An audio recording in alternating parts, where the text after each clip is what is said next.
Hello and welcome to another pen video from me, Penultimate Dave. So I have another Visconti here to show you today, and it's quite a different material, and I don't think I've seen very many pens made of this. So let me lift the box and I'll show you the pen. So it's a Visconti obviously, and it comes in this lovely lacquered heavy wooden box, and see it's very heavy. So let's open the lid, and you have here the Visconti Millionaire.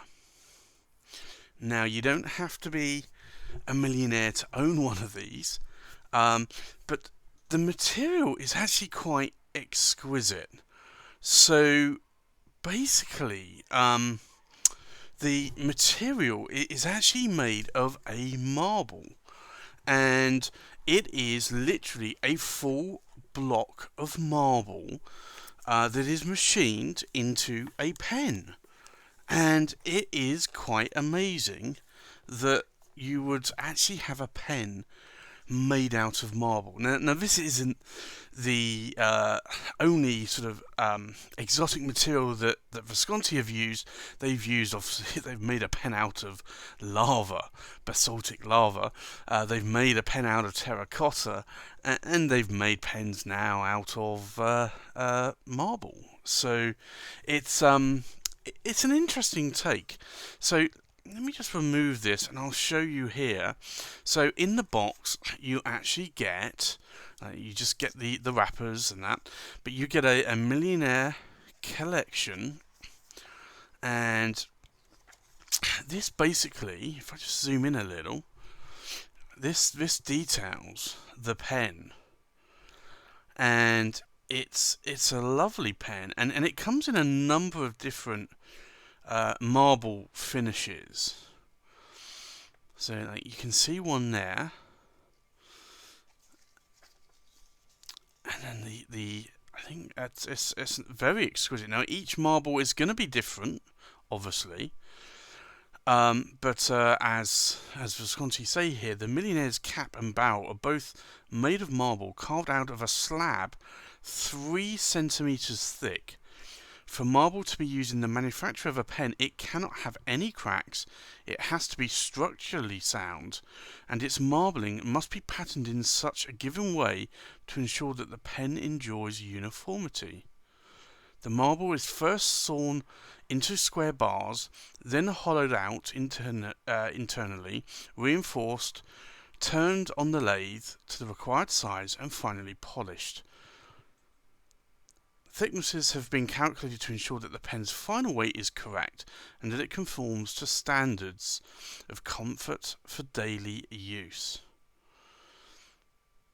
So, and there's a number of different colours. Now, the good thing about this is that the insurance part here, Visconti say, to prevent breakage issues with such fragile material as marble, Visconti's international insurance policy will protect your valuable writing instrument in the event of any and all kinds of accidental damage. Visconti will repair and replace all damaged parts. A small surcharge is levied for this service. Now, that normally costs around about £30 or around $30 US, and I think it's probably around about 30 or 40 euros.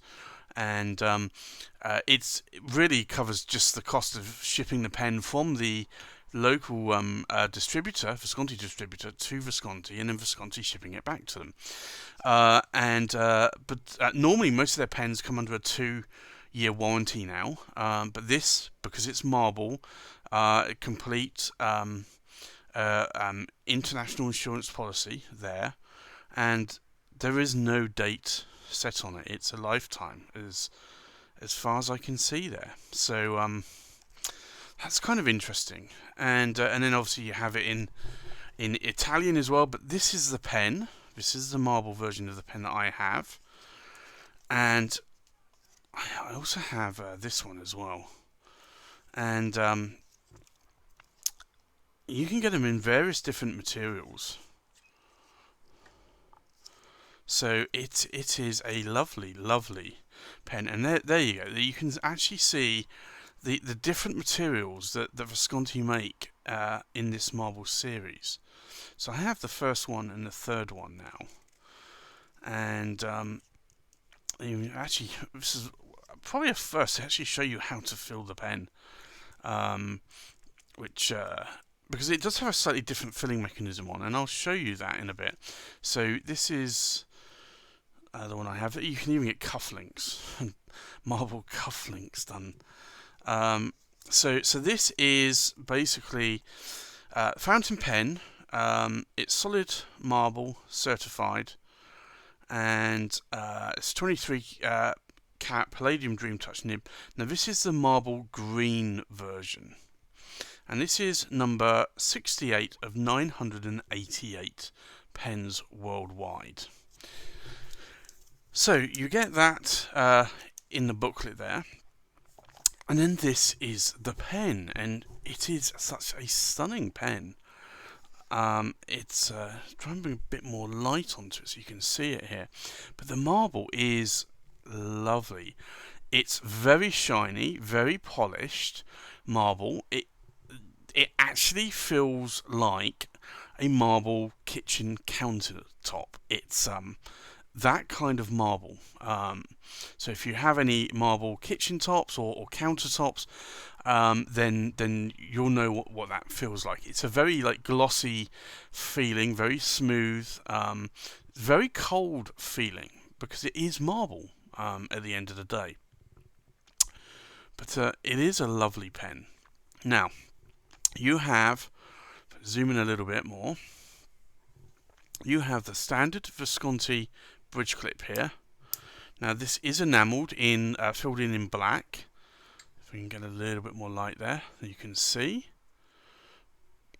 You have the cap finial there. Now this isn't a My Pen system, so you can't put your initials on it or a jewel. Now the barrel or the cap here actually, and the barrel really, does not taper down. It's sort of, there's a big step down here from the cap onto the body, and then there's just, I must say, a slight sort of reduction here, but not a lot. And then obviously you get into the end finial. So in terms of the cap band, it says Millionaire, and then you basically have the Visconti V logos. And then the body of the pen, you can see here the marble. It's a lovely, lovely marble pattern, and it really, I always like marble, and when I saw Visconti were doing marble pens, they're not cheap by any stretch. You can get them at discount from various retailers, but this one, it's at the end of the day, I think the Millionaires retail for around about, I want to say it's around about $1,800 to $2,000, but I got these for a significant discount. So and then on the end cap here, you'll have the let's see which way up this is.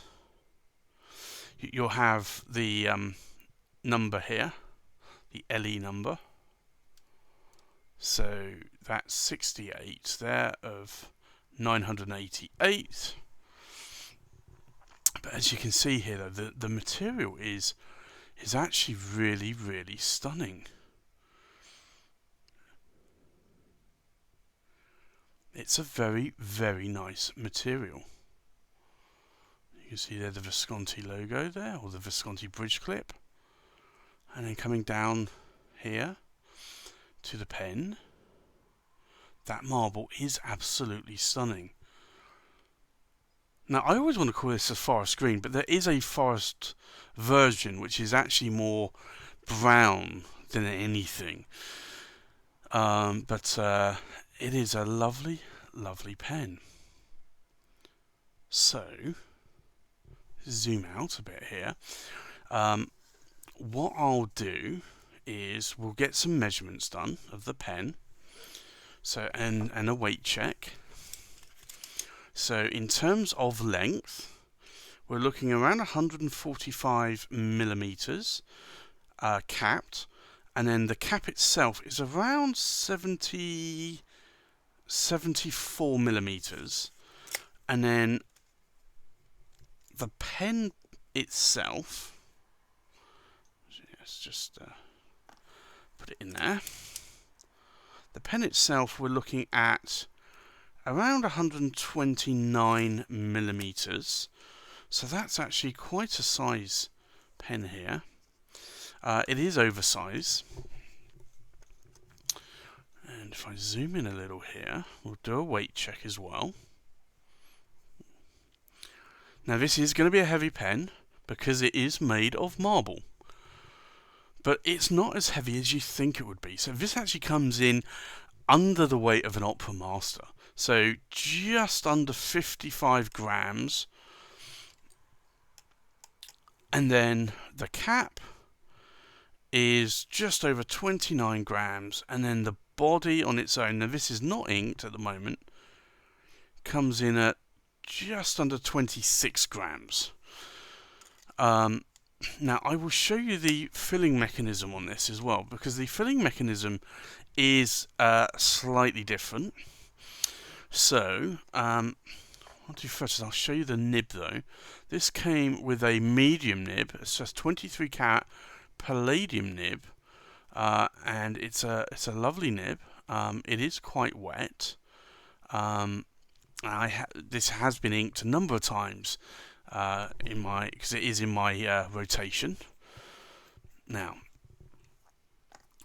this is the filling mechanism. So basically, it is a pull converter, and it says press to empty, pull to fill. So literally all you do is you pull and it creates a suction and it just draws up the ink. So it's that simple of a fill. And actually, I actually do like these. I think these are actually quite good. They are very easy to fill, very easy to clean, and it just actually it doesn't hold a huge amount of ink. That's the downside, I guess. It might have been better if they had a cartridge converter in there, or maybe a piston knob, perhaps, where you could have a piston in there and fill it up that way. But to be honest, it is a nice pen, but it is a wet writer, so it does go through ink quite quickly. So let me show you a comparison here with other pens.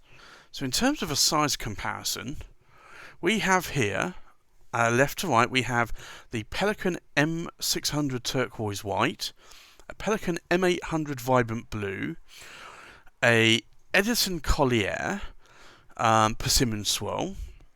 We have an Atelier Lusso Carina, an Atelier Lusso Andromeda. We have the Visconti Millionaire. We have an Armando Simone Club Bologna Extra Arco. We have a Classic Pens LM1. We have a Classic Pens LB5, and we have a Conway Stewart Churchill Red Stardust. Now, I'm going to ink this pen up because it's not currently inked, and at least just double check it's not inked. No, it's not inked. So, I think what I'll do is I'll actually put in Rohrer and Klinger Alt Bordeaux.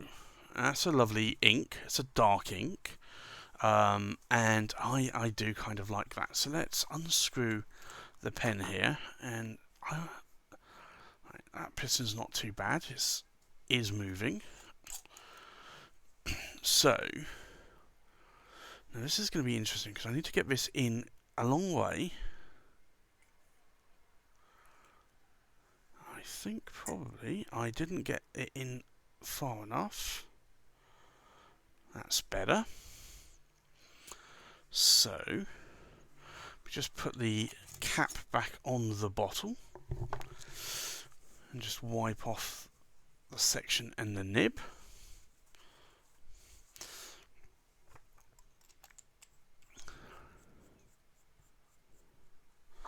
and then we'll see how this writes.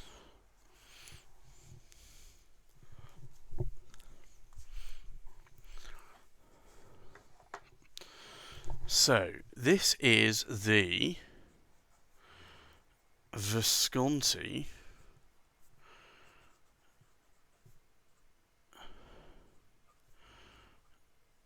Millionaire, and it's a medium nib, and it is made of marble. The ink is raw and Klinger, and it is Alt Bordeaux. Now, in terms of line variation, this is a medium nib, obviously, so without any pressure, we're getting that kind of line, which is a regular medium line. Now, if I try to push a little bit more, now you don't really want to push palladium nibs too much, because you could spring the tines, but I can get quite a bit of line variation out of that there. And then if I try and just do a little bit of extra pressure, nothing too much, because I don't want to spring these tines, you'll see that these palladium nibs, because they're quite soft, you can get a lot of line variation out of them. So this is actually why I like palladium nibs more, because they tend to be more bouncy, more springy, a little bit like a shock absorber, so you can actually flex the nib a little bit more and get a little bit of line variation. It's not a flex nib, it's not a vintage flex nib, and it's not a semi-flex nib, not even a modern one, but that basically will just allow you to get a little bit of line variation with it. Now, in terms of wetness,